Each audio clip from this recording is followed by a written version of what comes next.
Hey everybody, Dr. Annie Armstrong here, Head to Toe Spine and Sports Therapy. So welcome to the clinic. One of the most important things we do here at Head to Toe is we do a lot of soft tissue work with you.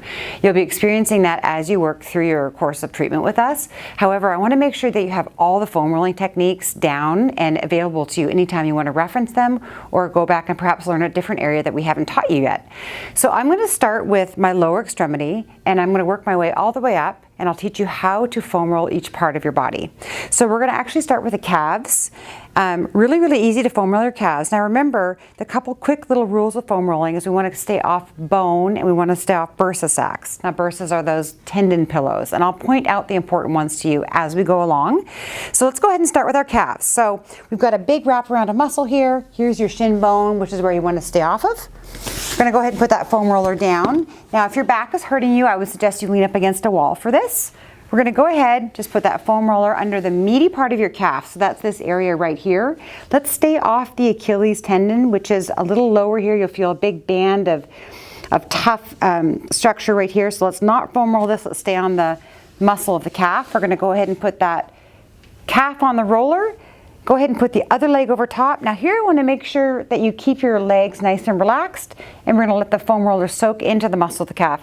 Get yourself comfortable here. You're going to inchworm your legs back and forth a little bit. Go ahead and rock your leg, your bottom leg side to side. Find where there is a tender spot in your tissues and let the foam roller just soak into that muscle. 30 seconds to a minute is what I like to do on each sore spot, and then go ahead and find the next one. If you have to go down and just move the foam roller a little bit with your hand, that's totally fine. Just find a comfortable spot, get the roller soaking in, make sure to keep that bottom foot relaxed. When you're ready, switch sides. If you want more pressure on your calf, you can go ahead and lift yourself up a little bit off the mat to get a little more pressure on your lower leg. Okay, so that's calves. It's actually a really big deal, very ignored part of your body, so make sure you work on that. So we're going to go into the quads next, and the quads are like really key when it comes to knee pain. So we're looking at this big group of muscles above kneecap all the way up to the top of the hip here. I'm going to show you this quad muscle here. So what we're going to do is we're going to get down on the roller. I'm going to put my opposite knee on the end of the roller, and we're going to put this leg on the roller, just starting above the kneecap. So this position is really comfortable for me. I'm in a nice tripod position so that I can take some weight off the muscle if I need to. I'm going to start with my leg that's on the roller. The foot is going to be turned in a little bit. We're going to go ahead and roll slowly along, keeping that leg nice and relaxed. When you find a really tender spot, you're going to stop again and let that foam roller just soak into the sore muscle in your leg. You can do the middle of the quad a little more by pointing your toe. Again, just take your time and roll all the way through the muscle. When you get to the top, I'm going to change sides to show this to you, but remember the quad goes all the way up to here. So when you get to the top, we're going to get a bit more on the side like so. Okay, so you're going to be a bit more in this position when you get to the top of that quad. Spend a lot of time on the quads. They're, again, pivotally important for the health of your knee and the health of your low back. Our next one we're going to work on is our adductors. Our adductors are these muscles on the inside of the leg, again starting at the knee and working all the way up to the groin here. This is what we call getting cuddling with our foam roller. I'm going to show you on this side, just because I'm mic'd on this side. We're going to side lie by the roller. Okay, go ahead. Side lie nice and comfortable. Bring the roller in tight to your bottom leg. And then we're going to put the top leg just over top of the foam roller. Let that leg drape over. You're about 90-degree angle here. You're going to start just above the knee, and you're going to go ahead and just slide along the roller, again finding those tender spots. When you get in there, just go ahead and stop, let that leg relax, and work into the tight spots on the muscle. This can be pretty tender. Again, this is a really important muscle for the health of your hips and for the health of your low back. Okay, let's move on to the hip.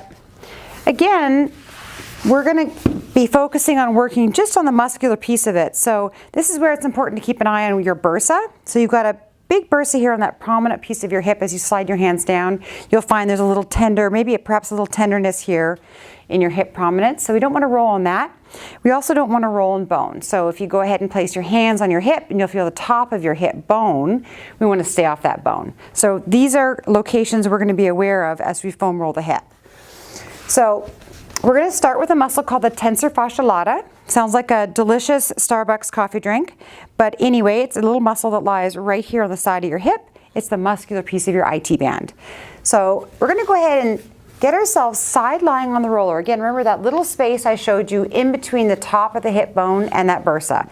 So the foam roller should be positioned right in that space, not on the bone, not on the bursa. Go ahead and put a leg in front so you're comfortable here. You can rock a little forward, rock a little back, find that tender area. Once you found it, really, there's not a lot of movement here because, again, it's a small muscle. So be right here and let that foam roller soak in and do its job. This is a really important muscle for your low back. It will make you feel so, so much better. So work hard on this one. All right, next we're gonna work on our big glute muscles. So we're gonna go ahead and we're just gonna sit on that roller. Place a hand behind you so you don't fall off the roller. Angle yourself a little bit so that the foam roller is soaking into that glute. Go ahead and roll around a little bit. And again, you're looking for the sore spots.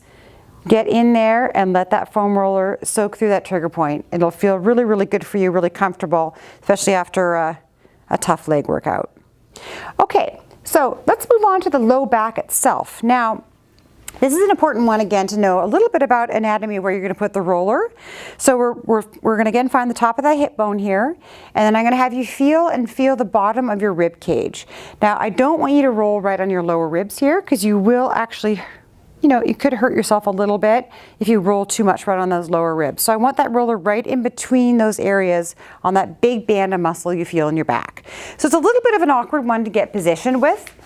But what you're going to do is just go ahead and side lie again on that roller. Lift yourself up a little bit like I have, and then slide in, angle your body, and just let the roller slide into that muscle. Once you find it, you really don't move very much because there's not a lot of space to do so. But just be aware you're just off the top of the hip bone, below that ribs, a little bit side lying, elbows nice and flat. This shouldn't feel uncomfortable for your shoulder. And then once you're there, just go ahead and relax and let that roller again soak into the low back muscles. Great, this feels great. Do this on both sides of your low back muscles. Now we're going to go ahead and work on our middle back. Now this is often a really stiff area on people. So we're going to sit here in front of the roller. Again, if you got a hoodie on your sweatshirt or a ponytail, you could roll that into the roller here. So just be aware of that. Lie back onto the roller. It should hit your middle back. Your hands are interlaced behind your neck, so your neck is nice and supported. Elbows up towards the ceiling. Feet flat, knees bent, and you'll lift yourself up a tiny bit and just roll along that upper back. Now you may get a little crackle popple here, a bit of free chiropractic, which is just fine. Roll along, find those sore spots. You can go a little side to side if you want to access some more muscle. I also really like to just do a little bit of additional mobility here. So if you get to an area where you find it's just really, really tight on your middle back, just go ahead and sit your booty down. Go ahead and connect those ribs down, meaning that I don't want you to just pop your rib cage up. So keep it nice and intact through here. Hands interlaced behind the neck, and go ahead and arch over that roller. And you'll feel a nice release and come back up. And you can do that a few times just to increase some thoracic mobility. Okay, last but probably my most very favorite foam rolling of all is up into the subscapularis and lat attachment in your arm. This is really, really great for shoulder mobility. So again, you're just going to side lie here. You're going to put that foam roller right in the armpit. You're going to lie down on it, get that foam roller up into the armpit. Again, this arm is relaxed. I don't want you to roll too far down onto your ribs. Again, we're going to stay off the bone. You're going to come a little bit back, a little bit forward, and just find that sore spot. Once again, when you're there, relax and let that roller soak in to that muscle. This should feel great for your shoulders. It should also give you a nice upright posture once you're finished with it. One more thing you can do on the roller, a little bit more challenging for ladies, is you can get the pec minor muscle, which is this little muscle right here. Just by rolling a little bit forward onto the roller, ladies just stay above the breast tissue, and you'll go ahead and you'll hit a little muscle here. It can be a bit tender. I prefer to do this with a lacrosse ball against the wall, which I'll also show you. This is a great technique for just getting it loosened up. Okay, that's a quick overview of foam rolling. As you're working through, your time here at Head to Toe. It's really important that you keep up with your own soft tissue mobility. We're going to be working hard on you here, but we want you to continue these lessons at home, especially on the spots that you found really sore or that your doctor's really focusing on at the clinic. Okay, enjoy those. Ask any questions if you have them.